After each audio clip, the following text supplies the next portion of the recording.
Saopštenje oko litijuma Udruženja za unapređenje rudarske struke i nauke Uzursin, čiji je potpisnik naš gost, diglo je kosu na glavi novinarki CNN-a koja se zatekla na mestu ministarke energetike.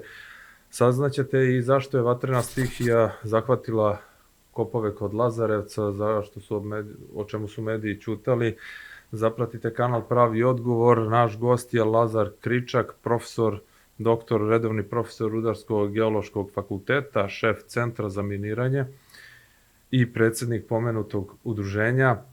Hvala što ste naš gost, ali evo pre nego što se bacimo na novinarku CNN-a i njenu frizuru koju ste pokvarili svojim saopštenjem, recite nam koliko je u stvari Srbija ulagala novca u geološka istraživanja pre svih ovih stranaca koji su došli. Dobro večer, Nikša, pozdrav vama i vašim gledalcima. Srbija je zemlja sa izuzetno bogatom rudarskom tradicijom. Preko 8000 godina unazad datiraju arheološki nalazi vezani za rudne pojave, za rudarenja, za topljenja metala. Znači, postojalo je više tih, da kažem, pojava u to vreme. Neke od njih samo ćemo nabrojati kao što su Rujnik kod Niša, onda Rudna glava kod Majdanpeka, imamo Mali Šturac na Rudniku, onda Pločnik kod dole Prokuplja i još nekoliko tih pojava, da kažem, iz praistorije. Nešto kasnije na ovim prostorima razvili su se rudnici oko Stragara. Imate kartu pre Hrista gde je na Balkanu jedino su naznačeni Stragari, kao mesto piše Stragarius, ako je to zaista prava karta, ali ne verujem da je neko se baš bavio time da napravi tu kartu i da stavi Stragare. Znači, Stragari i čitava zona od Rudnika do Ramaće bili su izuzetno važni da kažem, u to neko doba pre Hrista. Setih se još kod Ramaće je bio rudnik Krivo polje. Kasnije nešto, znači neki period posle Hrista, znači 50. godina prvog veka pojavljuje se veoma značajan rudnik Kučajna. Kažu da je čak Hadrian, rimski imperator, dolazio 128. godine da obiđe rudnike zlata u Kučajni, da obiđe rudare. Onda kasnije se za vreme Nemanjića pojavio čitav broj tih rudnika koji su na kraju krajeva i izneli stvaranje te moderne, da kažem, srpske države. Napominjem sve ovo da bih došao do vašeg odgovora, da to su neki, što kažu, opšte poznati rudarski lokaliteti gde su vađene rude zlata, srebra, znači plemenitih metala, olova i tako dalje. Da nije bilo rudnika olova, ne bi bilo ovoliko crkava i zadužbina koje smo mi, nažalost, u poslednje vreme razdelili po okolini. Znači, bez tog olova nije mogao biti napravljen krov na crkvama u to doba. Onda imali smo tu karakteristične rudnike Novo Brdo. Znamo svi da je Novo Brdo bio grad od 50.000 stanovnika u srednjem veku, kad je London imao 10.000. Znači, ozbiljna razlika. Imao je svoje sudove, rudari su bili počastvovani da oni budu u sudskim većima, oni su presuđivali kad je dolazilo do nekih sporova. Bilo je dosta i rudnika na Kopaoniku, preko 3000 svrtnjeva, kako su ih zvali, je bilo poznato. Znači, tu je vađena gvozdena ruda, olovo, cink i tako dalje, zlato, srebro. Novo Brdo je bilo poznato po glamskom srebru, znači nekoj mešavini zlata i srebra koje je bilo specifično i koje se i dan danas može pronaći po nekim, da kažem, muzejima i bilo je primjera nekih u Dubrovniku, recimo, da su pronađeni različiti nakiti od tog glamskog srebra. Pričam, kažem sve ovo namerno da vam kažem da Srbija ima ozbiljnu rudarsku tradiciju, da je na kraju krajeva i ozbiljno istražena, jer država Srbija je ulagala posljednjih, recimo, 70 godina, od 50. do neke 2000. ulagale, do 2010. ulagale 30 do 50 miliona maraka godišnje u geološka istraživanja. Na taj način, znači to su bila detaljna geološka istraživanja, na taj način je dobijena jedna ozbiljna baza geoloških podataka sa kartama, sa kvalitetom tih jezgara koje su izvađena iz bušotina, znači gde smo mogli videti čime sve raspolaže. Koliko je to novca ukupno? Pa to je sigurno preko 1 milijardu maraka uloženo u sva ta ispitivanja. Tadašnjeg, odnosno u nekadašnjem periodu to je vredelo ko sada je to mnogo više. Pa sad je to sigurno 2,5 miliona evra, iako je marka proglašena za milijarde, izvinjavam se, iako je marka proglašena da je, šta beš, a ne, 2 marke za evro. Da, ali inflacija i sve ostalo. Da. To je sad mnogo ozbiljna suma novca i mislim da smo mi kao država tu podbacili, i to uglavnom Ministarstvo rudarstva, u tome što je ta poznata, da kažem, tradicionalna rudarska područja sa ogromnim sadržajima metala u njima davala strancima, na neki način stranim kompanijama, u bescenje.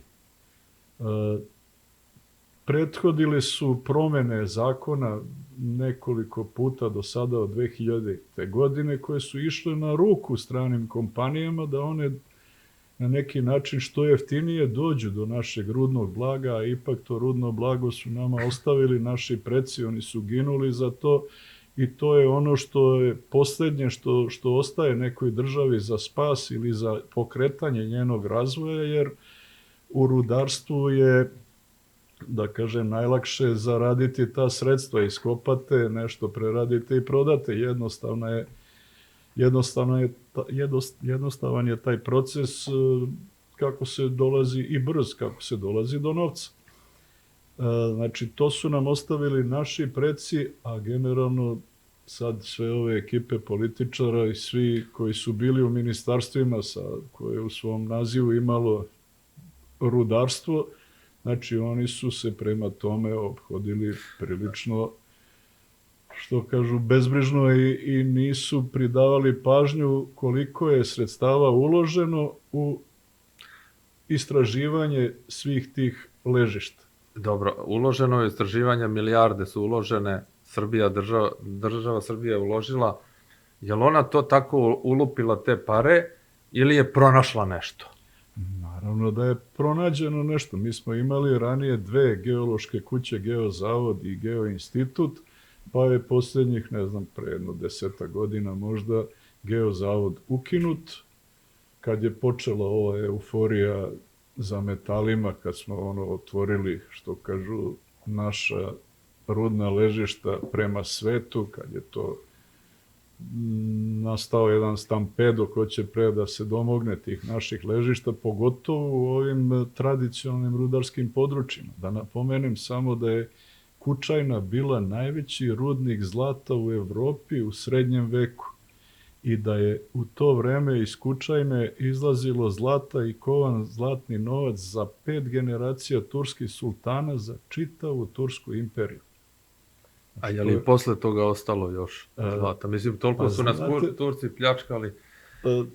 Kad je došla u njihov posjed, to su oni radili i vrlo su zadovoljni sa Kučajnom. Naravno da je ostalo, jer metode eksploatacije, da kažem, u praistoriji i u srednjem veku nisu bile kao današnje metode, nisu bile toliko invazivne, uglavnom se išlo po žičnim ležištima, nije se spuštalo mnogo u dubinu, rudarilo se primitivnim oruđima, nekim štapovima i šta još. a danas je tu zaista ozbiljnija razlika. Nije bilo eksploziva u srednjem veku, to je nešto barutima rađeno možda. I, I kažem, hemije. Je li bilo hemije neke? pa hemije naravno da nije bilo. Sumporne kiseline i ostalo. Možda nešto da ne znam, ali naravno ništa tako agresivno nije korišteno. Uglavnom su to bile topionice, znači neke vatre, mehovi, oni na rečicama i zagrevano, istopljeno i u neke kalupe možda sipano ti metali koji su dobijani. Puno je takvih, da kažem, troskišta po Kopaoniku, imate puno, čitao Kopaonik je recimo prosipana je šljaka, istopionica, po tim višim gore nivoima na Kopaoniku ima dosta tih i svrtnjeva, kako su zvali, i ostataka od topionica. Tako da, kažem, Srbija ima ozbiljnu istorijsku tradiciju, pa pazite, ne bismo imali ni tu našu modernu državu, ne bi ni car Dušan bio Dušan Silni, kako su ga zvali, ne samo zbog visine i snage, nego i zbog njegove vojske, koju on naravno plaćao zlato. Znači, nema ništa, nema države bez rudarstva. Odakle mu zlato, je li sa 5% rudne rente od stranaca? Pa ja mislim da je onda bilo 600, otprilike, ali šalim se, naravno. Znači, svi ti rudnici su dobri dokle rade za narod i državu. Kada ne rade za narod i državu, oni definitivno na kraju ostavljaju samo pustoš za sobom, pogotovo u ovim našim uslovima gde je zaista prilično neuređen jedan sistem, tako da imamo što imamo. Pa dobro, jesu našli nešto stranci ili su došli na gotovo? Znate kako, postoje, rekao sam već da postoji jedna baza tih geoloških podataka, postojala je u Geoinstitutu i soba gde su bile pohranjene sve te karte, gde su svi istraživali te svoje istražne radove, dostavljali u obliku elaborata i karata, i tu bazu je, kažu, jednog dana poplavila voda, pukla cep, tako kažu. Baš tu sobu? Nisam bio prisutan, baš tu sobu, karte su uništene, nestale. I to su jedine karte, nije bilo kopije, ništa? Verovatno nisu jedine, svi ti geolozi koji su istraživali imali su svoje karte i tako dalje. I mislim da je i sa te strane počelo na neki način rasprodaja naših ležišta. Znalo se u principu gde su ta veća nalazišta, znalo se i za Čukaru Peki da postoji nešto veliko. Nisu ga precizno našli jer se u Boru, čini mi se, bušilo do 400 metara. To je bilo neko naređenje tamo nazovi kod njih u rudniku, da se nije išlo dublje od 400 metara. Tako da nije nađeno, mada i onda je geofizičkim metodama, geofizičari su rekli to pre još 40-50 godina, da tu postoji nešto veliko. Međutim, jednostavno u ovoj našoj državi malo se mislilo o da kažem, zajedničkim tim prosperitetima, a uglavnom se mislilo na sopstveni džep i to je dovelo do velikih problema u situaciji u kojoj se sada nalazimo. Evo, profesor Komazec je izračunao da ta količina procenjena zlata i bakra, to zvanična, izgleda da su i mnogo veće količine u pitanju, koji su Kinezi preuzeli, da to vredi 374 milijarde evra, a oni su to dobili za 380 miliona evra, u stvari su dobili besplatno topionicu, potpuno novu, koju smo mi izgradili našim parama, za tolike pare otprilike. Tako je. Pa, istina je tu negde, da kažem, samo bih hteo da istaknem pre nego što se osvrnem na vaše pitanje, na jednu ozbiljnu nebrigu koja je sprovođena od naše države prema našim rudnim resursima. Znači, kako se zove sad, Geoinstitut je bio, sad je Zavod za geološka istraživanja Republike Srbije, to je ova zgrada kod Plavog mosta, nekadašnji Geoinstitut.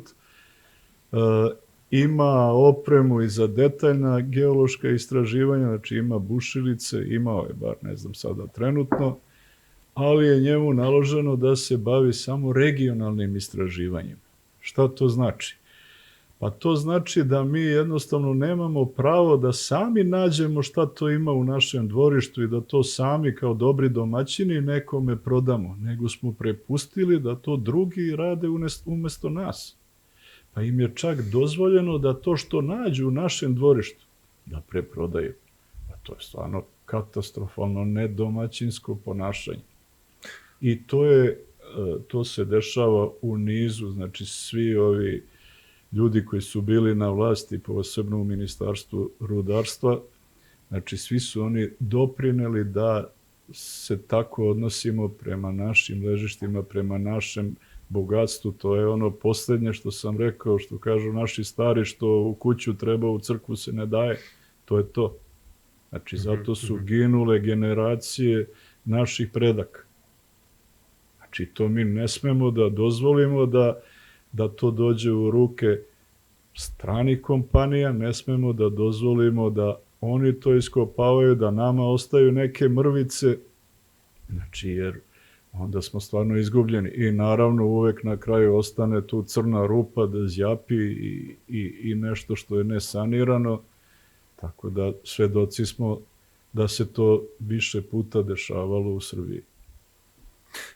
Da, je li u stvari Rio Tinto znao gde treba da buši? Pa znalo se da postoji, kako se zove, litijuma i bora u tom delu, ima čak i neki kraj koji se naziva Iverak, tamo koji je blizu 2 kilometra možda od mesta gde su bušili. Mislim, široko je to istražno polje, gde su pronađeni tragovi uranijuma. Mislim da je znao, ne mislim nego znam sigurno da je znao, jer su postojali tu nekadašnji rezultati istraživanja. Sad, pazite, da bi se stiglo do određenog nivoa, da bismo dobili kvalitetne rezerve, pa kažem A i B kategorije, znači moramo da bušimo na određenom rastojanju bušotine jedne od druge. Znači, što je manje rastojanje između bušotina, to je kategorija viša i bolja, znači tu smo sigurniji da ima veći procenat rude, znači ono što je pronađeno. Pazite, on je mogao da zna i na osnovu samo jedne bušotine, ali ležište treba zaokružiti, znate, ispitati ga, okonturiti ga, znači potreban je veliki broj bušotina da bi se okonturilo jedno ležište. Znate, nije dovoljna jedna, ali naravno da mnogo znači kad vi znate da tu ima nečega što tražite. I ja mislim da su oni prvo krenuli da traže borate. Da. Pa su onda našli litijum i Pa mislim našli, ali... Jadarit. Pa našli, ali nabušili. Litijum nije možda bio toliko interesantan tada, ko što je sada. Pa ne znam da li su tražili bile borate. onda baterije, to ima 20-ak i više godina kako je Rio Sava tu, ja mislim. Ali ove za telefone. A ja sam pročitao podatak da baterija za automobile sada 87% potrošnje litijuma je za baterije za električne automobile. Pa litijum ima naravno svoje prednosti nad ostalim metalima koji se koriste za baterije, ali evo svedoci smo da se pronalaze sve novi tipovi baterija i da jednostavno i same akcije rudnika litijuma padaju na neki način. Ne znam koliko je bio 7-8 puta više nego sad, možda 70-80 hiljada dolara, pa je pao na 10, pa... Znači, pa se nadaju da će biti iz 19.000 za neku godinu, nadaju se, a rekli ste bilo je 80.000. Pa bilo je zaista dobro, ali generalno mislim da je trend pada akcije u tim rudnicima. Pa treba i proveriti na neki način šta se tu dešava u svetu, da ne pričamo i na pamet, ali generalno zato vam treba jedno radno vreme, čitav dan da se bavite samo time da...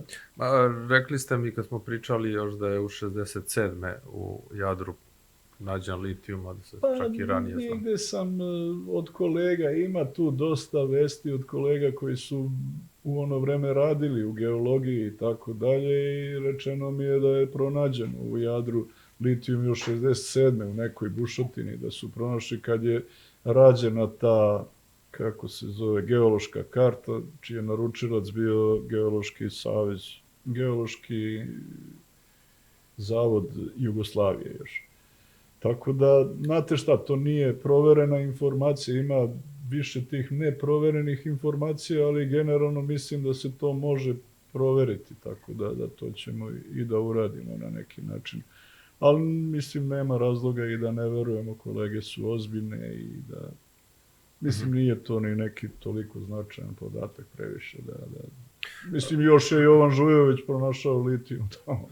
Pa da, nego kažem, verovatno, veku, pretprošlom. Kad nešto postane ekonomski interesantno, onda se okreću ka tome, a znalo se i ranije, naravno, za to.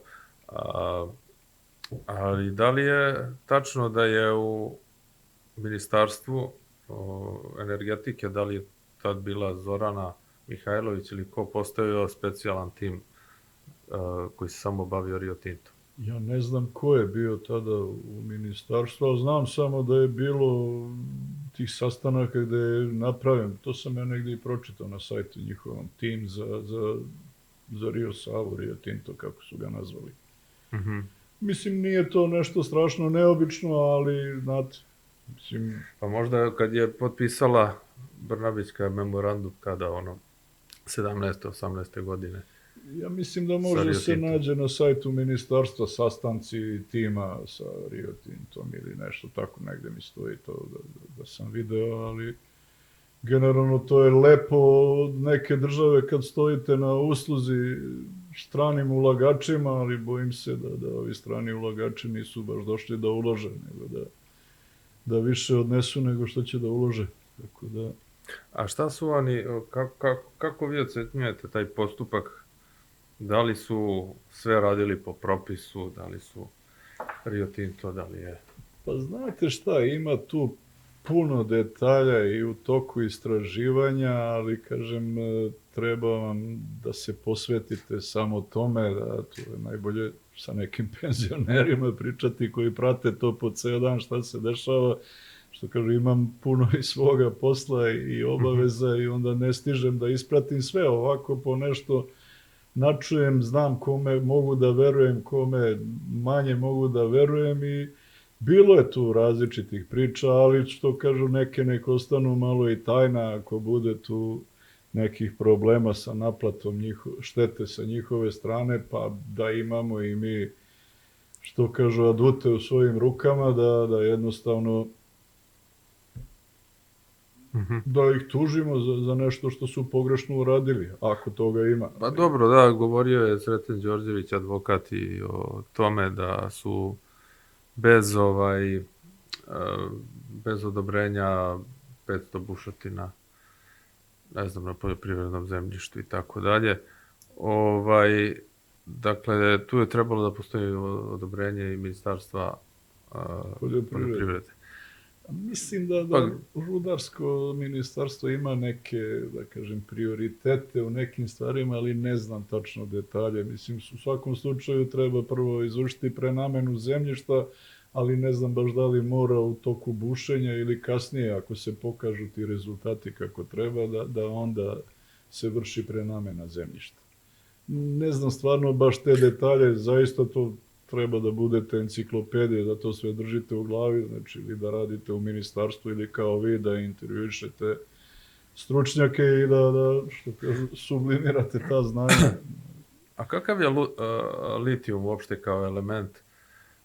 Zašto je tako opasan, koliko vidimo, stalno se dešavaju neke... Pa litijum spada u grupu alkalnih metala, oni su prilično agresivni sa natrijumom i ostalim metalima, natrijum je još agresivniji Specifični su jako, recimo u dodiru sa vodom, oni prave visoku temperaturu, plamen formiraju, znači litijum može da razdvoji vodu na vodonik i kiseonik, i ima nekih primjena i kod izrade hidrogenskih bombi i tako dalje. Nešto sam čitao malo materije od metalurga i tehnologa, o čemu su oni, što kažu, pisali i učili, i vidi se zaista da je veoma, veoma zanimljiv materijal. Vrlo je lak, on je 0,5 specifična težina, znači lakši je duplo od vode. Tako da 1 kubni metar litijuma je 500 kila, a vode je 1000 kila, tako da... Da, znači zauzima duplo veću zapreminu. I ne može da opstane na vazduhu, povlači vlagu iz vazduha i tako dalje, reaguje sa vazduhom, prilično je agresivan kao i čitava ta grupa, tako da radi se o materijalu koji je izuzetno, da ne kažem samo agresivan, nego i otrovan i opasan po zdravlje stanovništva. Tako da... I on šta, ne postoji samostalno u prirodi, nego se vezuje da bi upravo... On se vezuje uz neke nosioce i tu je u principu, ne znam, ja mislim... I kad je vezan, onda nije agresivan. Vezali smo ga ovako lisicama i onda... Ja se nadam da nije, nisam nigde našao da je agresivan, ali nisam našao ni da nije agresivan. Tako da mogu samo da se nadam, što bi trebalo utvrditi na neki način. Mislim da je tu sporniji bor koji se rastvara u vodi i koji kad pređe, a brzo pređe neku koncentraciju koja godi biljkama, to je nekih 0,8 do 4 mg, preko 4 je po litru, znači preko 4 je on otrovan i ubija sve biljke kada se rastvari. Naravno... A tu ima i bora. Ima i bora, a ima i natrijuma. Natrijum je skrajnut negde, ja vidio sam negde podatak, ne znam, u nekoj studiji, da 250.000 tona natrijuma negde se izvadi. Da li sam ja to pogrešio, ali mislim da nisam, da sam dobro vidio čak da natrijuma ima više nego i litijuma i bora. Zajedno skoro. Sad ne držite me za reč, ali pa možda čak sam i u pravu. A natrijum je još agresivniji nego litijum.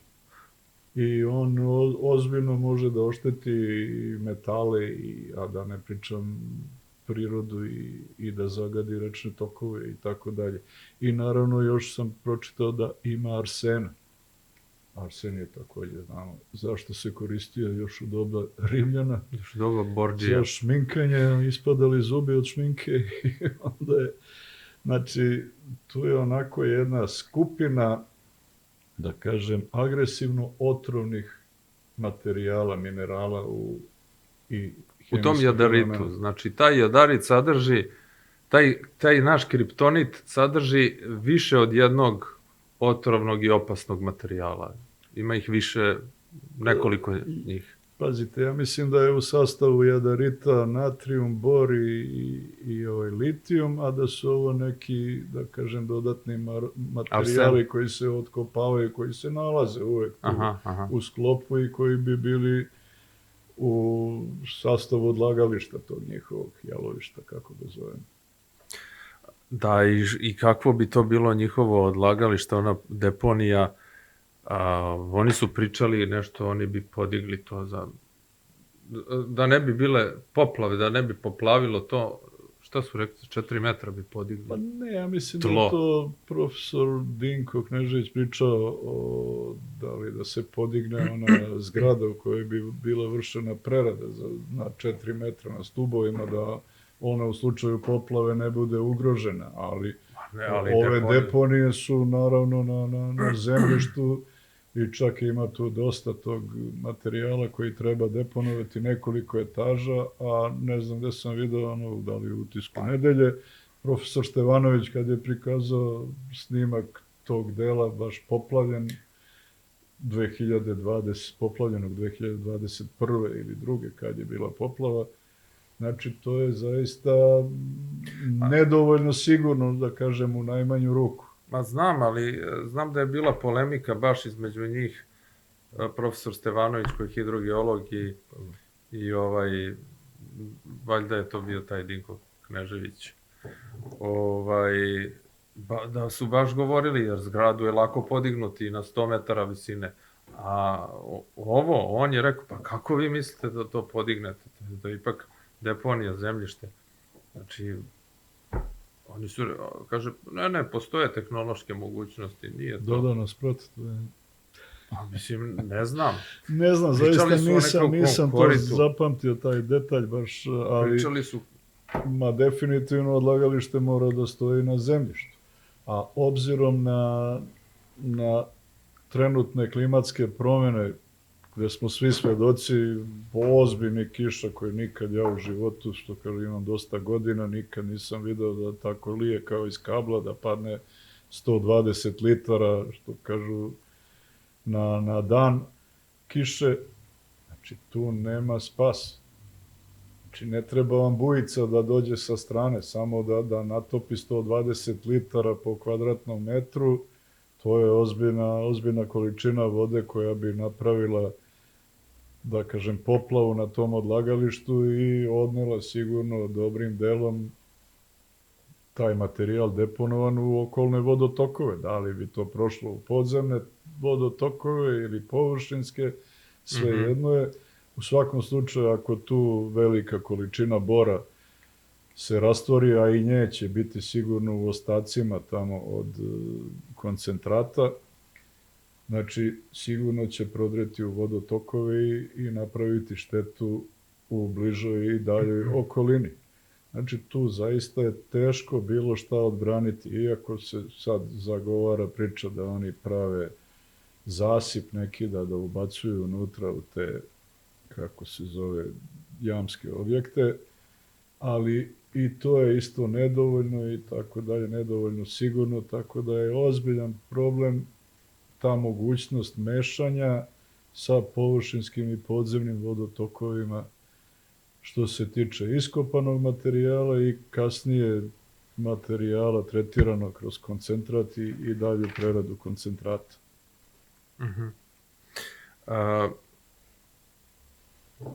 Tako, poplave su odnele dokumenta, poplave opet mogu da ugroze potencijalnu deponiju. Oni to kažu, bit će tamo kao ispod je neki 5 metara debeo sloj gline, kao da će to da sačuva od izlivanja u nadzemne reke. Sve i da sačuva ta glina, navodno. Pazite, veliki problem je to što se ne znaju svi detalji, znate. I nemate ni što kažu, mogućnost da pogledate ni elaborat o rezervama, ni to što je rađeno, ni idejni projekat, ni ništa drugo. Samo su nam na raspolaganju različita saopštenja, nacrti, izvodi. I oni to, izvinjam se, oni to zovu transparentnošću, tako što oni daju neko saopštenje. Ma, to nije apsolutno, mislim, transparentno je, ali to je izvod koji su oni samo napravili grubi. Znači, kad imamo ozbiljan multidisciplinarni projekat pred nama, onda se mora svaki detalj znati, moraju se uvesti ozbiljni stručnjaci u celu priču, znači, tu nema improvizacije. Znači, za ovakve projekte moraju da budu uposleni najbolji projektanti, najiskusniji ljudi i tu nema šale sa tim stvarima. A kakva je situacija na Rudarskom fakultetu? Mislim, najveći lobista Rio Tinta sa tog fakulteta postao je dekan. Nije daleko bila ni dekanka ranija Bolmasova, ali sada Aleksandar Cvjetić, koji je ujedno i uz Jovovića najveći lobista Rio Tinta, ali ovaj sa Mašinskog, a Cvjetić upravo sa Rudarskog fakulteta. Sad, kako to? Da li su oni izlobirali da on bude? I kako uopšte profesori razni, ispada da je Rudarski fakultet ceo, a evo vidimo da niste vi, nisu neki drugi za to kopanje. Pa znate šta, tu su verovatno neke vrste interesa u pitanju, ja ne bih hteo ništa da kažem loše o mojim kolegama, naravno, oni su drage kolege i dobre komšije na poslu, Ali generalno ovde imamo određenu vrstu neslaganja, ne ja kao lično, nego to naše udruženje uz Ursin, gde sam ja u principu pokušao da budem samo kao vi večeras neka vrsta voditelja i anketirao sam kolege, ne samo ove naše rudare, nego i druge, da kažem, stručnjake iz oblasti hemije, fizičke hemije, iz tehnologije, iz pripreme mineralnih sirovina, onda metalurge isto sam pitao šta misle o svemu ovome i oni su, da kažem, skoro jedinstveni, 95% najmanje, su da ovaj projekat ne treba sprovoditi. Znači, to je njihovo mišljenje. Što se tiče fakulteta, ja sam pratio ta neka saopštenja, mada sam bio i zauzet letos prilično, ali vidio sam da je neko saopštenje bilo 30. jula ili tako nešto. Kad se kaže fakultet je za to da se vrši eksploatacija, mislim, ja pomislim prvo na fakultet kao zgradu, znate. Zgrada teško da može da da svoje mišljenje, onda zgrada ima i portire i domare i tako dalje, oni svi mi činimo fakultet, ali ovo je multidisciplinarni projekat gde samo ozbiljni ljudi koji su ozbiljno stručni mogu da daju svoje mišljenje. Nikada, koliko je meni poznato, nismo održali ni jedan sastanak vezan za ovu temu, a mi se zovemo Rudarsko-geološki fakultet. Ali zato rukovodstvo ima svoj stav. Mislim da je čitava stvar previše ispolitizovana. Znači, vidite da je recimo Elektrotehnički fakultet imao svoje sastanke i to više puta na ovu temu i da su ljudi dali ostavku. Znači, oni su shvatili da ipak ovde ima toliko nepoznatih stvari i opasnih da u principu ne treba da budemo pokusni kunići, da će taj pilot projekat prvo kod nas da se izvede. Možda negde u svetu, ako bude to postrojenje napravljeno, pa da se odnese to parče rude tamo, da se proba jednog dana, da vidimo kako to izgleda. Ali definitivno sa ovim šturim informacijama i sa svim što se dešavalo i u istražnoj fazi, znači ovaj projekat definitivno nije svrsishodan i opasan je, da kažem, za životnu sredinu i stanovnike u okolini. Tako da, a ovo što su kolege izjavljivale, ja stvarno ne znam, ne mogu da znam da su, što kažu, časni ljudi, dobri ljudi, ali je ova euforija zahvatila sve, mislim da je previše sve to ispolitizovano. I kad kaže ministarka, nisu se kod nas na saopštenju potpisali ljudi koji su za to misli da sam sam ja to sve sačinio.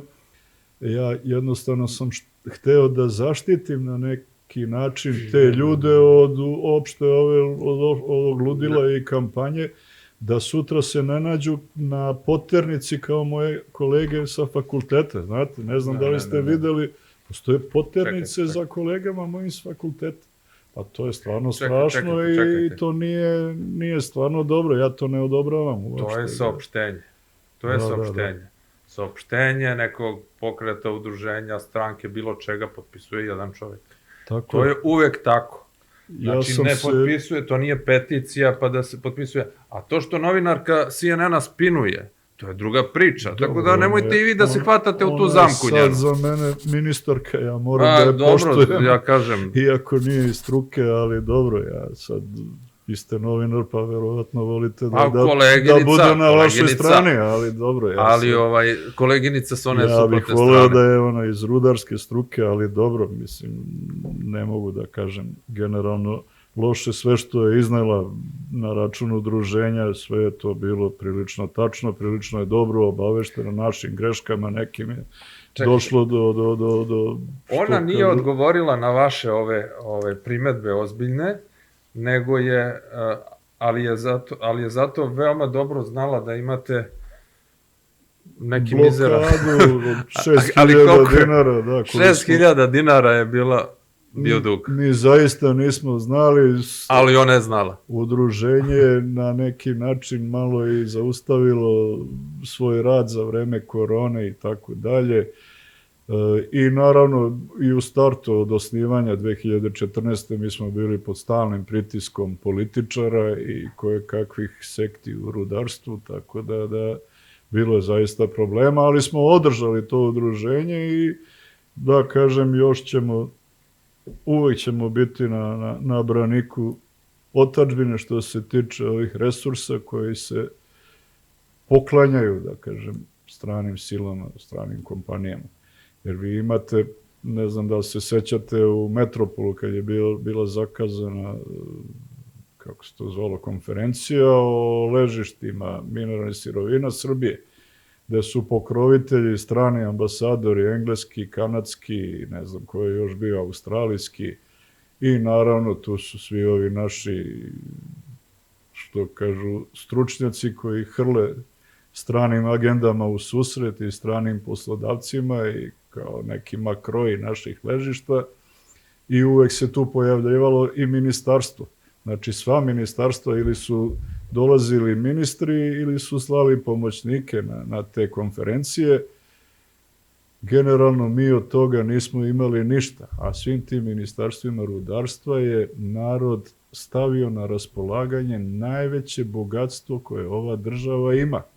Ako samo izvedemo neku računicu, podvučemo crtu, što kažu, da vidimo šta smo to dali, a koliko godišnje imamo prihoda, pa ja mislim da bi to bilo katastrofalno. Tako eto, ja još jednom apelujem na struku i da se javi, da jednostavno ne dozvolimo više da političari upravljaju strukom, jer ishod je katastrofalan. Da, ona zato kaže nemaju pravo ovi koji su struka, ako su ušli u politiku. Da, i to je pomenula. Vi ste čak odbornik. Pomenula je da sam ja čak odbornik.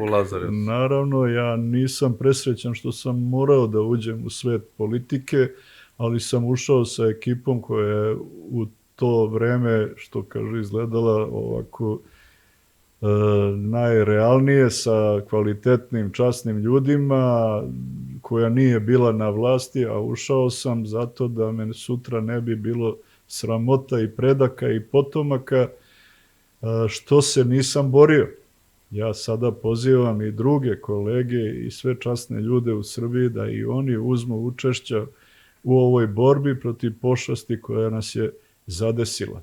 Znači, moramo se odupreti politici koja je prevazišla svaku meru, znači tim političarima koji su ušli u sve pore naših života, pa i u struku.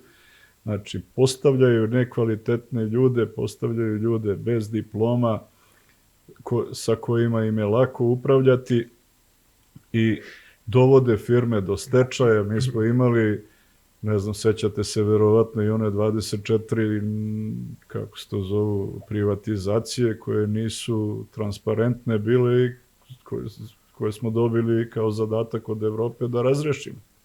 Ništa od toga nije urađeno. U Skupštini se sedi, priča se, svađa se tamo, tobož opozicija, tobož pozicija. U principu niko nikog ne hapsi, svi se optužuju međusobno, nema uhapšenih, po principu neću te hapsiti, ali nemoj ni ti mene ako dođeš ti na vlast. Eto, to je otprilike kako izgleda iz mog ugla to stanje u Skupštini. Naravno, ima i časnih ljudi koji su se tu zatekli, ali nema ih mnogo generalno, tako da... Dragi naši, zapratite kanal Pravi odgovor. Time pomažete naš rad. Hvala. Recimo, ministarka, novinarka CNN-a, ništa nije učinila, dakle, Dubravka Đedović, Negre, Handanović, više ne znam ni kako se preziva, pošto menja prezimena kao čarape. Dakle, ništa, ona nije odgovorila ni na primetbu iz ovog saopštenja da država ništa nije učinila da se saniraju postojeći ugašeni rudnici, odnosno opasne deponije, a da čak imaju problema sa sanitarnim deponijama, običnim deponijama smeća, a ne kako će da reše opasni otpad. To ste isto Pa naveli. znate šta, ti zaključci su ozbiljno nezgodni bili po ministarstvu i sve te političare, znate, jer sve to što oni rade za 4 godine svog mandata, prvo je što gledaju da obezbede sebe, porodice i one koji su ih postavili. Znači, to je prvo njihov zadatak. Onda, naravno, kroz taj zadatak oni ulaze u mnoge firme, pogotovo državna preduzeća, postavljaju svoje ljude, ti ljudi im donose korist, znači preko preduzeća ucenjuju radnike, dobijaju sredstva pred izbore, znači snalaze se na sve moguće načine da bi opstali na vlasti možda i sljedeće 4 godine. I kažem, ovde je politika shvaćena kao sredstvo za bogaćenje i na kraju krajeva, znači to je ono što je ruiniralo ovo društvo do krajnjih granica. Znači nije svuda u svetu politika tako shvaćena, ali kažem, u ovim našim krajevima ovde to je otprilike shvaćeno kao neka vrsta grabca. Ajmo sad 4 godine ko šta ugrabi. Čast izuzecima, da ne kažem da su svi takvi, ali kažem, veliki broj je njih takvih. Nešto ste me pitali da sam... Pa da, za te komunalni otpad to su... A i za ove deponije ovih rudnika koji su ugašeni, a postoje deponije nesanirane, a postoje i deponije smeća, koje su druga kategorija Mi smo to u saopštenju stavili da mi nemamo poverenja ni u vladu, ni u ministarstva koja se bave tim resursima. Nemamo poverenja u vladu da će ona moći da dejstvuje ako se desi neki akcident tamo na Jadru, pošto generalno, znate, ako ne znate nešto da li će moći ili neće, vi onda pogledate unazad, osvrnete se oko sebe, vidite da li je nešto rađeno tako ili nije i onda kako se osvrnemo oko sebe vidimo da ima 3000 divljih deponija. Otpada koje kakvih komunalnih. Od toga mnoge deponije gore. Ona kod Užica i danas nešto ima problema. Duboko je bila problematična, zapalilo se, pazite, i uglavnom dosta tom zapaljenju pomažu i litijumske baterije. Znači, tamo kad prolaze buldozeri i gaze taj otpad da ga sabiju na deponiji, nekad nagaze i na te baterije, ono se otvori i tako dalje. Znači, ima svega, mnogo je požara više u poslednje vreme zbog tih baterija koje se bacaju. Znači, otpad se ne razvrstava, baca se onako sve zajedno na gomilu i zaista lako može da dođe do požara. Bio je ozbiljan požar, tamo mesec dana su bila ugrožena okolna naselja.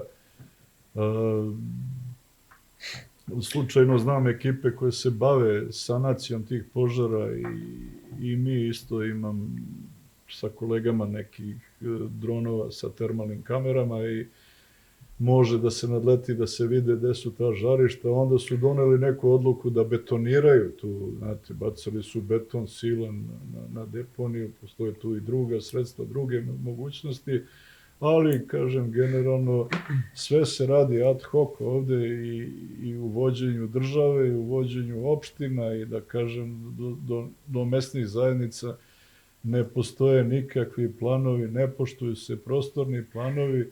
Znači, definitivno, što kažu, te institucije su vrlo diskutabilne, retko koja da ozbiljno se bavi poslom za koji je stvorena.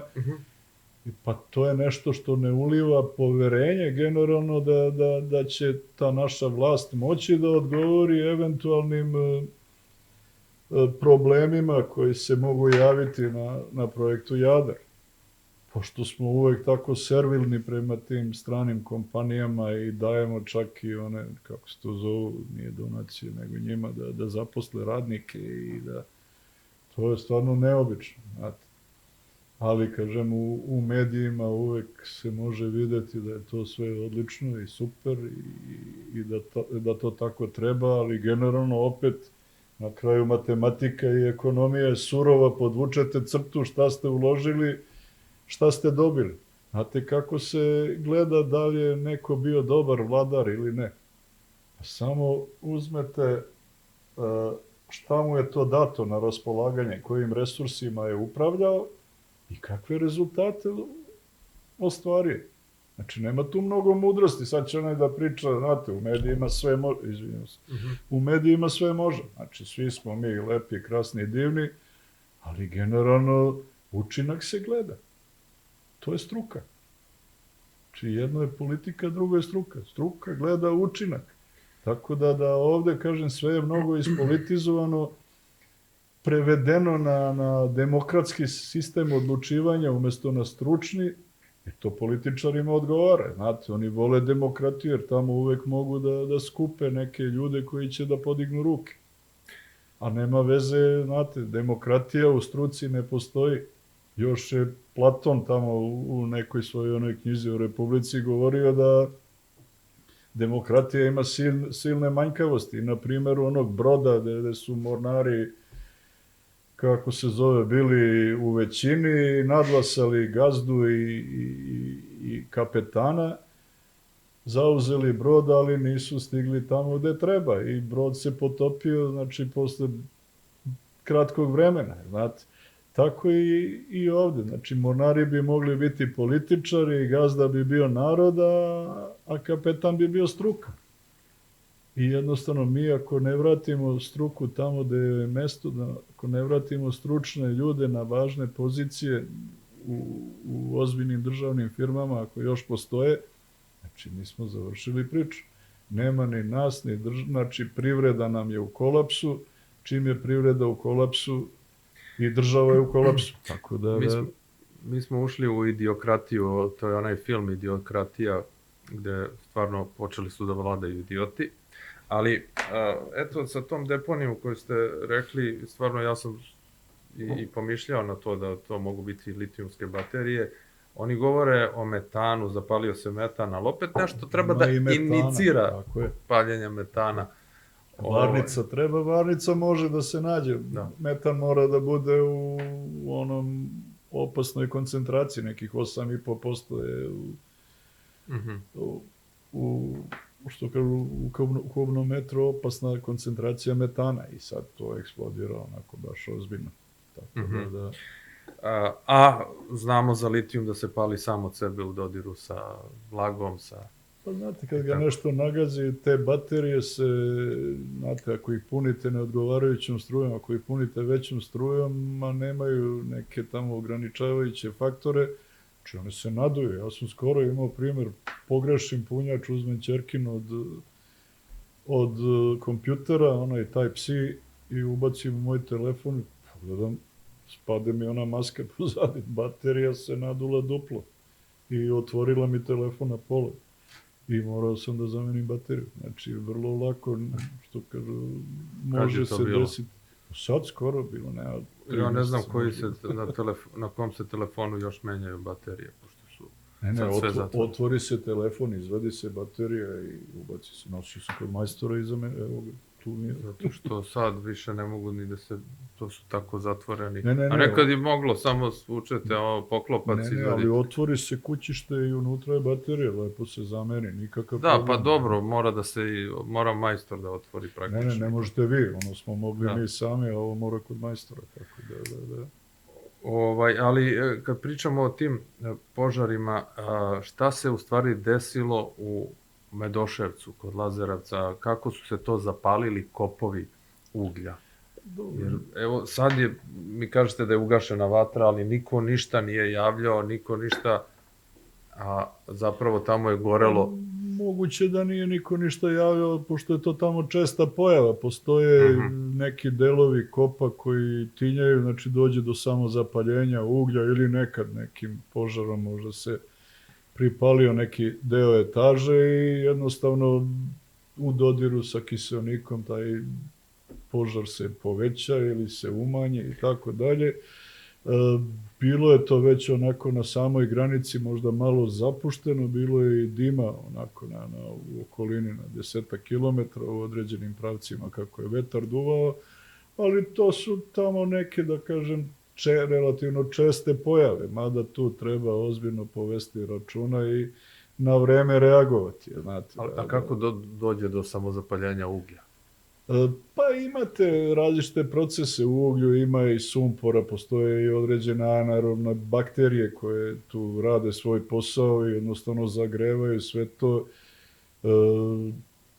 Podiže se temperatura unutrašnjosti zemlje i na taj način jednostavno kad se otvori primi kiseonik, neka dodatna varnica počne da tinja, diže temperaturu i tako redom raste broj. A jel to ima veze sa strukom, da se na to motri i vodi računa i da se to ne dešava, da se što manje dešava? Pa mora se naravno voditi računa, ali generalno, što kažu kolege, tamo imaju dosta i svojih drugih problema, pa možda nisu stizali sve to da saniraju na vreme, ali vidim da je već to, što kažu, digli smo malo i uzbunu borbenu, da se to ne proširi, vidim da su ozbiljno shvatili, da je već dobar deo za 2 dana onako ugašeno, već je postajalo malo i ozbiljnije.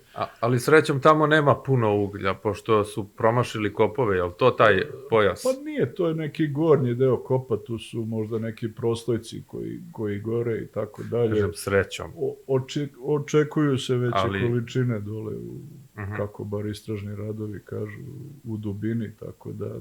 Očekuju se, to se govorilo da su potpuno pogrešno polje kupili, zato što su neki tajkuni već otkupili tu zemlju, pa da kupe... Ima svega, nije provereno, što kažu, uvek moramo da proverimo sve te tvrdnje, pa na neki način da onda sve to tvrdimo, ali ima sigurno i promašaje i tako dalje, ima i tih stvari vezane za novac sigurno. A gde je norveški nadzorni odbor da ovo vidi ko je odgovoran za kad gore deponije, kad gore kopovi? Pa dobro, mislim da nije to nivo za njih. Pa šta oni znaju o energetici uopšte?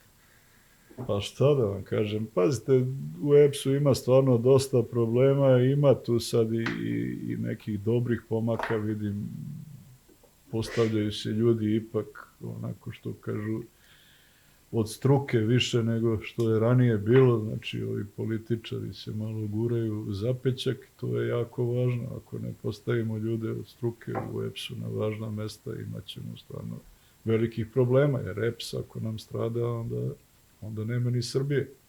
Bojim se malo da i sam ovaj projekat Rio Tinto nije neka vrsta, da kažem, mamca, da se mi bavimo samo Rio Tintom. Celo Srbija je zaposlena sad, svi se bave Rio Tintom. Srbija može na takmičenje iz hemije, iz rudarstva, iz tehnologije i tako dalje sad.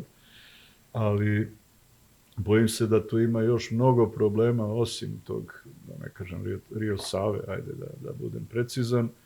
Imamo problem i Kosova, imamo problem drugih privatizacija, Srbija šume, šta sve ide u privatizaciji, sve ovo što je preostalo, a nismo ispitali ni one prethodne privatizacije. Kako smo prodavali cementare za smešne novce, a oni pravili godišnje po 5 puta veću dobit nego od novaca za koje su prodati. Znači, ima mnogo tu problema. Znači, generalno, struka mora da kaže svoje, jednostavno da se ne prepusti više političarima da nas oni vode u propasti. Jer nemaju meru, znate, struka mora da ima meru u nečemu. Struka ne može da dozvoli da propadne firma, a političara baš briga. On je tu da odradi svoje za 4 godine što brže može i to je to. Tako da... Evo, građanin Vučić tvrdi da nije čuo ni jednog stručnjaka koji kaže da je štetno kopati litijum, da nije dobro kopati litijum.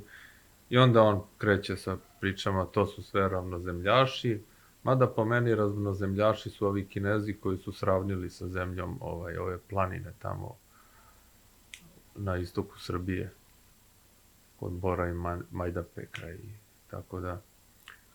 Tako da to su možda ravnozemljaši, ali ima li stručnjaka zapravo koji su protiv. Znači, on nije čuo ni za vas, nije čuo ni za profesora Stevanovića, ni Dragana Đorđevića, ili ih ne smatra ni Ristića, ni mnoge druge stručnjake i Sanua i sve druge, on ne smatra stručnjacima. Pa znate što, očigledno da on čuje ono samo što želi da čuje i vidi što želi da vidi, ali generalno ja ne znam da li bih mogao sebe nazvati stručnjakom koji bi odgovarao za ovakve projekte i za čitav taj koncept, mada imam, da kažem, priličan broj tih referenci. Nisam, naravno, iz podzemne eksploatacije, ali generalno imam dosta iskustva i dosta urađenih projekata da mogu relativno kvalitetno da sagledam ovaj problem. Mogu da kažem da za ovako multidisciplinarne projekte je neophodno učešće velikog broja uskih specijalista. Evo ja ću pročitati, pošto vi ste naveli koga ste sve anketirali, rudarske inženjere, geologe, hidrogeologe, hemičare, fizičare, fiziko-hemičare, tehnologe, metalurgije i tako dalje.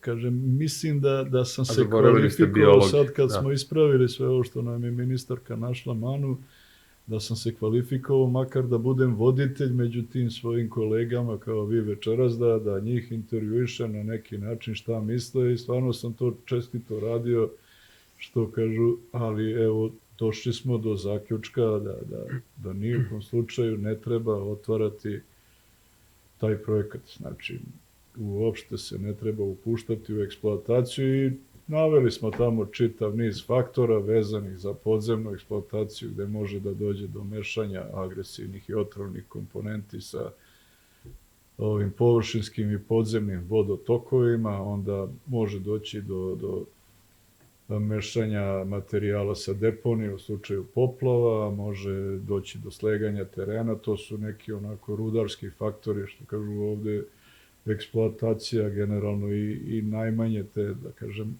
loše uticaje ima i mogla bi da prođe da se ne radi o opasnim i otrovnim materijalima, znate, ovde bi, da su to neki, da kažem, manje reaktivni i manje otrovni materijali, eksploatacija bi mogla da prođe, ona generalno ne pravi neku veliku štetu. Malo su tu sad i ovi nadri ekolozi, kako ih ja zovem, preterali u nekim detaljima, znate, pa rudnik nije apoteka, nema ništa tu da je divno i krasno, ali generalno rudnik je nekad potreban, znači mora se naći balans između zaštite životne sredine i rudnika, ali uglavnom taj balans se nalazi samo kad rudnici rade za narod, kad su naši i kad ostvaruju celokupnu dobit i kad ona ostaje ovde kod nas.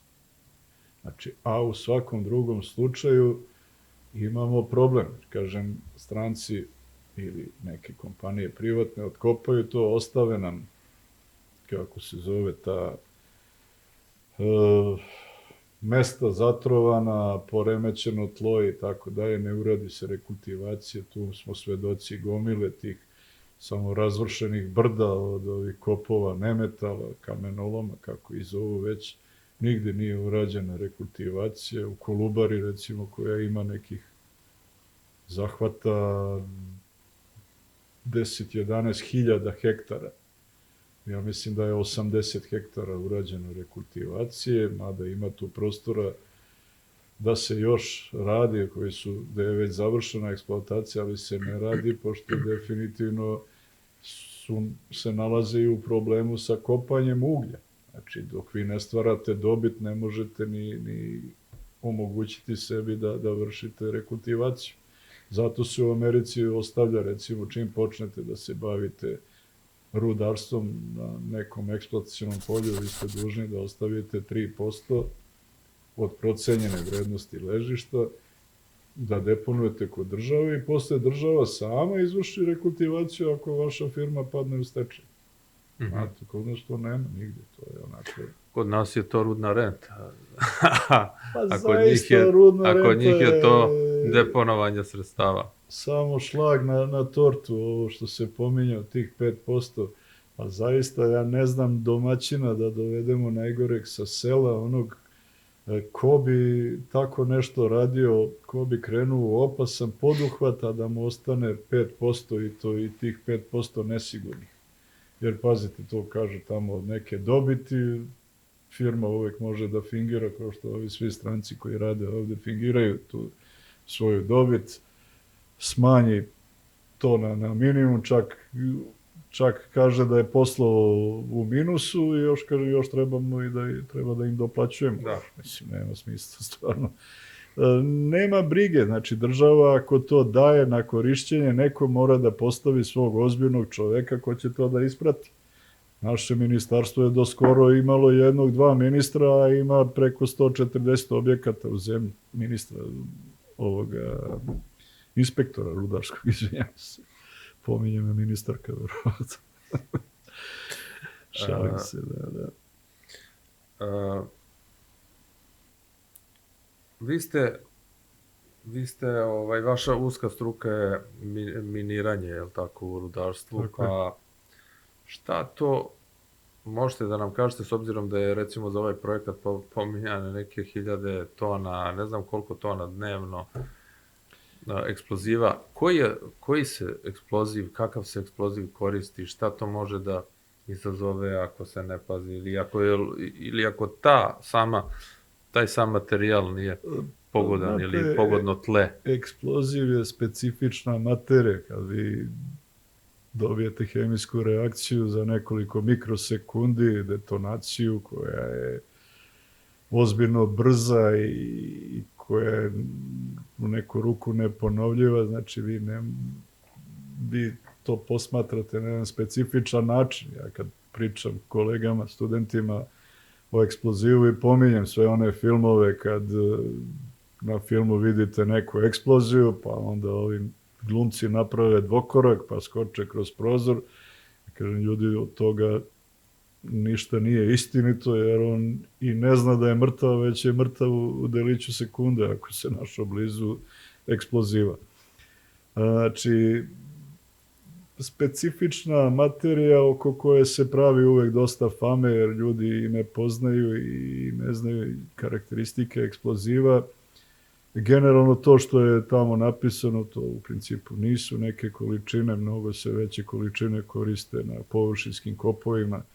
Znači, ne iniciraju se te količine odjednom sve, nego bušotina po bušotina sa vremenskim zakašnjenjem nekim, sa usporenjem.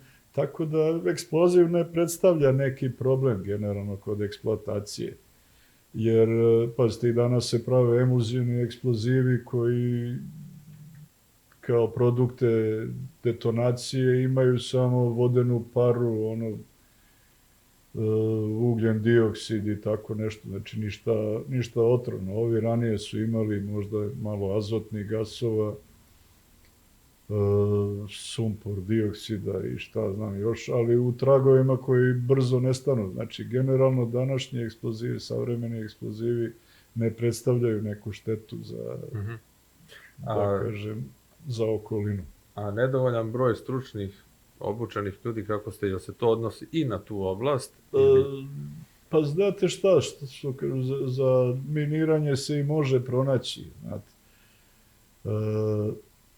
Ali za ovu preradu, znači za taj postupak koji nije poznat u svetu, gde oni tek imaju neki patent, ja mislim patent ne znači ništa ako ga niste razradili, ako niste izveli neku tehnološku probu, znači to je sve nepoznato, profil ljudi koji će da radi, to je teška priča da mogu da pronađu baš odgovarajuće kadrove. Možda pa da ih obučavaju, ali ja bih to voleo da oni obučavaju na nekom drugom terenu van ove zemlje, bar što se tiče te prerade.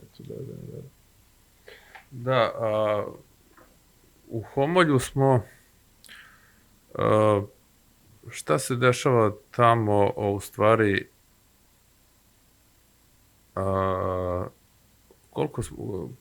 koliko smo davali tamo, za koliko para smo davali tamo zemljište, govorili ste mi 80? Homolje je jako specifično zbog prisustva, znači, velikog broja rudnika, ono što smo pominjali malo pre, koji imaju tradiciju ozbiljnu u rudarenju. Ona Kučajna je bila najveći rudnik zlata u srednjem veku u Evropi i za 5 generacija turskih sultana kovan zlatni novac je tamo.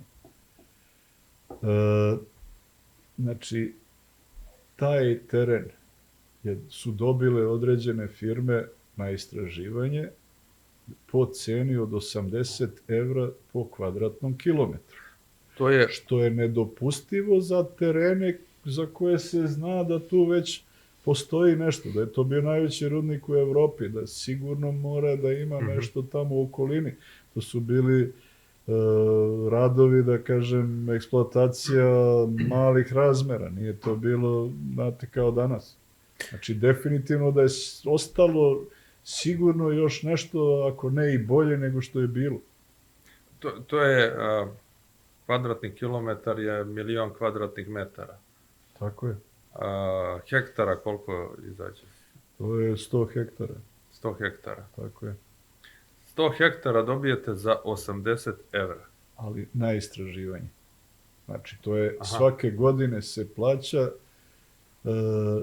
kako se zove taj zakup, i može se istraživanje odvijati u toku 11 godina. Znači, možete produžavati. Znači, za tako male pare, ja mislim za par milijardi može da se zakupi čitava Srbija.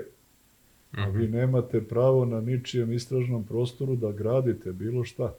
Znači, on može da uzme i vaše parcele, da negde, pa pazite, dobijaju se i po 50 kvadratnih kilometara, recimo, istražni prostori. I ja ne znam koliko ima već par hiljada kilometara da je dato tih istražnih prostora. I zaista, ako to sve bude, ako to pređe u rudnike, ako pređe u eksploataciju, naravno ne idu svi, nisu sva ležišta za eksploataciju, uzimaju se naravno ona bolja samo, ali generalno mnogo se tu istražnih radova obavlja.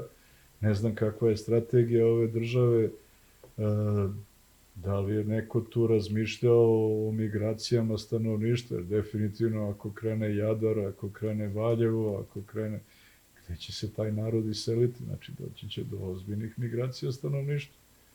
Pritom tu postoji i neka zaštitna oblast oko tog, ako je recimo veći od 100 hektara to eksploatacijno polje, ako je veći od 100 hektara, on dobija i zaštitnu oblast 500 metara od, znači, udaljenosti od te granice eksploatacijnog polja. Ako je manji od toga, manje, ali uglavnom se radi o većim. Ne možemo eksploatacijno istražni prostor, ja ne znam sad. Dobro, da, to je posle, kad počne kopanje, to je eksploatacijno polje. Mislim, ne počne, dobija se. Ostavlja se neka zaštitna zona sad u zavisnosti, znate, možda bude rudnik do rudnika, pa ako imaju miniranje, jedni i drugi mogu da se poubijaju tamo, da ubacuje to miniranje na površinu, koliko može da dobaci 300 metara i više, tako da, mislim, oni komadi kad se razleću od materijala. Još nekih stvari koje oni imaju pravo i u zaštitnom tom pojasu da istražuju i tako dalje. Ima sigurno detalje, ja ne mogu, verujte mi, iako sam u toj oblasti dugo godine i radio puno projekata, ali ne mogu da ispratim sve te promene koje su se dešavale. Mislim, ne mogu ni da zapamtim, što kad iskreno govoreći, niti mi treba kad postoji već. Koliko se to istražuje po Homolju, mislim?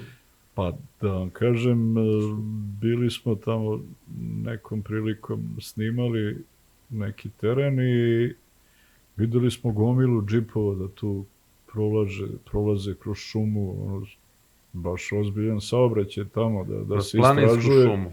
Pa da, postoje tu putevi, naravno, ali generalno... I semafori. Pa, malte, da treba staviti semafore, da ne dođe do nekog udesa. To je ozbiljan broj kola, mislim da ozbiljan broj bušotina se radi i da... Znate šta, to su tereni tamo od Blagojevog kamena do Kučajna i ovamo prema Žagubici, to su najzlatonosniji naši tereni. Ima još tih ozbiljnih terena, znate, po Srbiji, za koje geolozi znaju i koje skupo prodaju. Naravno, privatno. Tako da... Ima i naše rudno blago se prodaje za sitne pare. Ja ne znam kako uopšte režim, političari to pravdaju uopšte. U stvari, znamo kako pravdaju oni nekim prosperitetom, nekim mi ćemo biti... Znate šta, medije trpe sve, znate, tamo sve može, ali kad profesor Komazec podvuče crtu ili neki ekonomski stručnjak, on kaže to nije isplativo, onda političari nađu 10 razloga da ubiju se objašnjavati kako je to sve isplativo, kako je to dobro za narod, kako ćemo da procvetamo, a bojim se da to nije slučaj. I mislim, pazite, što kažu, lažu nas dugi niz godina da je više svima dosadilo da slušamo to. A je li tačno ovo da je mali broj studenta Rudarsko-geološkog fakulteta zato što evo, se vodi kampanja protiv Rio Tinta Pa znate šta, ima tu donekle istine, znači postoje ti neki spoljašnji faktori koji su zastupljeni i koji su uticajni na broj studenta, ali postoji u principu i ove pojave što kažu u javnosti naših ljudi sa čelnih pozicija gde jednostavno mislim da ne donose ništa dobro fakultetu i njegovoj budućnosti i budućem broju, da kažem, nekom povećanom upisanih studenta, jer znate,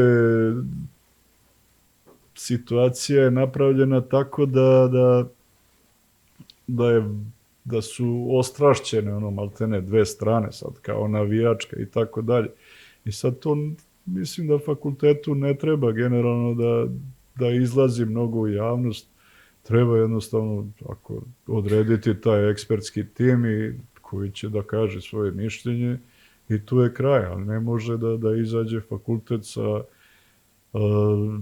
izjašnjavanjem tamo da čitav fakultet je za tu, da kažem, za taj projekat. Ako jedan profesor vrhunski kao što je profesor Stevanović i profesor Veselin Dragišić i još neki hidrogeolozi kažu da taj projekat nije dobar zbog mogućnosti zagađenja najvećeg tog izvorišta, da kažem, vode u Srbiji. On se nalazi blizu i vrlo je moguće da do njega dopru ovi materijali koji su opasni. I znači tu se ne treba igrati, a sigurno se ne treba igrati za tako male pare kao što je ta renta ili nadoknada za eksploataciju, kako je nazivaju, od 5%, gde i ona nije sigurna. I u Africi su mnogo veće. A čekajte, ja znam šta je isto puno veliki problem prilikom upisa fakulteta, ti kao srednjoškolac ne znaš ništa o tome, a šta ćeš sa nekim poslom da radiš? Znači, ta propaganda fakulteta ne postoji, bukvalno ne postoji. Sad, kad vi izlazite u javnost pa govorite o ovom Rio Tintu, o projektu... Rio Sava, ajde da to... Rio Sava, nebitno. Rio Tinta nema nigde. Pa izlazi jedna strana, druga strana, izađe taj profesor Stevanović, pa možda neko kaže, pa ja hoću da budem hidrogeolog. Znači, on posle shvati o čemu se radi. Pa jeste, ali profesor Stevanović je jedan, a ne mogu svi da budu hidrogeolozi. Pa dobro, to je problem. Ali da li ima neki, da li je više problema sa popunjenošću kapaciteta studenta, ima rudarski smer ili geološki smer ili neke posebne? Mislim da je to zajedno u principu, da je trend taj smanjenja nastupio još od korone i tako dalje i da je pa, znate šta, EPS je tu primao veliki broj kadrova. Kad su počeli problemi u EPS-u sa ovim transformacijama prema našoj ministarki, znači kad je ona postala jedini vlasnik EPS-a, onda su i deca videla da tu nešto nije dobro i da će da brzo dođe do nekih problema ili prodaje EPS-a ili tako dalje i slično. Mislim da je i to neki opredeljujući faktor bio, jer najveći broj te dece koje su upisivala, bar rudarski smer, su bili iz Lazarevca i Požarevca, gde su veliki kopovi EPS-a, tako da, a i Ali što kažu, došlo je malo i do zasićenja, ali ne znači da taj broj ne može da se vrati. Ja sam generalno optimista malo da se ova situacija stabiliše i stabilizuje i mislim da mi možemo jednom ozbiljnom kampanjom da vratimo broj studenta. Pazite, možda i ne na tu meru generalno koja je bila, na tih 250 koliko smo primali godišnje, jer to je zaista puno, mislim da ne treba. Sad, znate, ja volim da, generalno kao profesor Rudarsko-geološkog fakulteta, ja volim kad se otvori neki rudnik. Da zaposlimo tu decu i tako dalje, ali ne po svaku cenu, naravno, nećemo, moramo biti realni, nećemo po svaku štetu da što kaže, uništimo sve okolo da bi zaposlili 100 ljudi, i to je isto. Da, to ima veze i sa veličinom i intenzitetom kopanja i svega, jer ako je veliko nešto, onda će mnogo veća opasnost. Ako je nešto sporije se kopa i eksploatiše, onda verovatno može i da se kontroliše i da se bolje. Veliki kapacitet nosi veće opasnosti sa sobom, veću mogućnost greške, tako da. Ali vezano za te studente, evo ne znam šta sam, ispustio sam misao. Verovatno ste mislili kakvi nam đaci dolaze i nešto u tom smislu ili da, verovatno da jednostavno djeca kad vide da ne mora on da završi rudarski fakultet ili elektrotehnički ili mašinski da bi bio direktor EPS-a, nego može biti i neka smešna, verovatno kupljena ugostiteljska škola. Dakle, kad oni to vide, pa što bi ja, kaže, to upasivo, kad mogu da upišem neki menadžment, neku glupost i da budem to ili preko stranke ili... Pa tu je napravljen ozbiljan raspad sistema sa kakvim privatnim fakultetima koji su došli do izražaja, razni megatrendovi i sve ostalo, gde je bilo i... Dobro, ali Megatrend nema rudarski smer, ali hoću da kažem, problem je što... To sam počeo da pričam. To vlast, neka bude on tamo, ali neka bude u ekonomiji ako je dokazan, ako je menadžment u pitanju. Ali ako je rudarski, pa ne može da bude ni ministar. Svuda je jedan negativan trend koji su političari sproveli generalno u svakoj struci. Znači, kupovina diploma za noć i tako dalje, svi su neki marketing menadžeri, svi su neka čudna opšta zanimanja, a generalno lagano ih postave na neko jako važno mesto, iako nemaju ni znanja, ni iskustva. Znači, problem je uopšte i u tim konkursima koji se ne poštuju kad se raspišu za određena rukovodeća radna mesta, a i nema ih. Ja sam zato najviše se i priključio ovom pokretu Mi snaga naroda, profesor Nestorović, zato što smo uvek razgovarali o tome, o meritokratiji, da se moraju na važna mesta zaposliti ozbiljni stručnjaci, da oni dalje služe za održavanje privrede i uopšte države.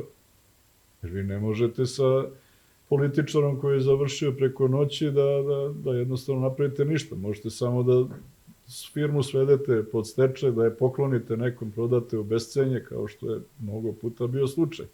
Deca su naravno ukapirala taj trend, onda svi bi voleli da postanu političari. Što bi ja učio sad, kako se zove, godinama i od osnovne škole i srednje, kad sve to može preko veze, kad sve to može, znači, ispletena jedna mreža od korupcije, po svim nivoima. Znači, svi poznaju nekoga, sve to, ajde, molim te, pomozi mi ovo, pomozi mi ono, znači, stvarno je napravljena katastrofa u društvu. I deca su videla da generalno te diplome i tako nisu ni važne, znate, on može da se snađe. Doduše i ove nove savremene tehnologije, one doprinose tome, vi sad možete mnogo toga naučiti na Google-u i tako dalje, ne možete baš one detalje, treba neko da vas usmeri, da ispriča detalje, nešto iz struke, neka iskustva da prenese, to ne možete sami, ali neka osnovna znanja mogu da se steknu i na internetu, znate. Tako da je sve to doprinelo na neki način da padne broj upisanih, Ali ja mislim da moramo i mi malo da se prilagođavamo, da te neke nove smerove otvaramo, nešto što će doprineti da se poveća broj upisanih. Nešto zanimljivo moramo naći, a teško je decu zainteresovati sad, pošto su u ovoj virtualnoj realnosti non stop. Pa evo, da uvedete rudarenje bitcoina i taj smer bit će upisivanje. Nikako mi nije jasno zašto se to zove rudarenje, ali stvarno je katastrofa. Zato što moraju da kopaju, ne znam kako to rade. Troše se enormne količine struje i strašno. Ne znam kako to rade, ali... Pa čekajte, šta, nestane struje i nestane carstvo bitcoina. Pa ne znam, ali taj neko ko je, ulaže se kao stvarni rad, trud i sve ostalo, ne znam kako pretražuje po nekim ne znam po čemu, kako, nemam pojma, ali dok ne nađe neki zlatnik, bitcoin, nešto, to je. Ne znam, zaista nisam. Imao sam neke prilike da su me zvali da uzmem, šta znam, da se učlanim u tu neku ekipu, ali nisam se dao prevariti. Da, u Britaniji jedan gradić, Newport, čini mi se da se zove, čovek je bacio disk sa bitcoinima vrednim, koliko beše, sad, da li ću lupiti 80 miliona ili 8, ne znam koliko miliona evra, i tražio je dozvolu da kopa po deponiji, da bi našao taj disk, jer su mu bacili, oni su mu odbili, on je tužio njih da mu dozvole da kopa, on će sve da, kaže, ne, ekološki razlozi, ne može da se kopa, da ti tu nama rasturaš, kaže, daću vam 10%, znači 10% od, na tom disku o vrednosti bitcoina, znači ne od profita pa minus kopanje, nego, ne. Ne znam za to stvarno. Da, čovek... Ali je zanimljivo, šta su napisali, nećete kopati? Ne može da kopa po deponiji smeća. Zabranili su mu, znači on sve hteo da stručno bude, sve da bude, ne znam, o njegovom trošku i sve, ne. Nisam čuo za to, ali čudno stvarno da... Moram da pronađem taj podatak, koliko je tačno novca, ogroman neki novac je bio u vrednosti u bitcoinima, ali ostao mu na disku, on ga greškom bacio i tako. Šta da vam kažem, ima svega. Ali ne daju mu i neće kopati. Britanci ne daju. Nemojte da dajete ideju nekima. Da, ali nama, znači on ne sme da kopa po deponiji smeća, ali mi treba da kopujemo po najobradivijoj i najboljoj zemlji. Pa mislim da mi moramo prvo da napravimo ozbiljnu državu, jer je ovo sve onako prilično neozbiljno sa stanovišta i struke i opstanka nacije i da je to, ne znam šta da vam kažem, neka završna faza, izgleda dosta toga nam preti ako stane EPS, Kosovo u problemu, znači mnogi rodnici, raseljavanje stanovništva, prilično jedna situacija koja ne obećava. Tako da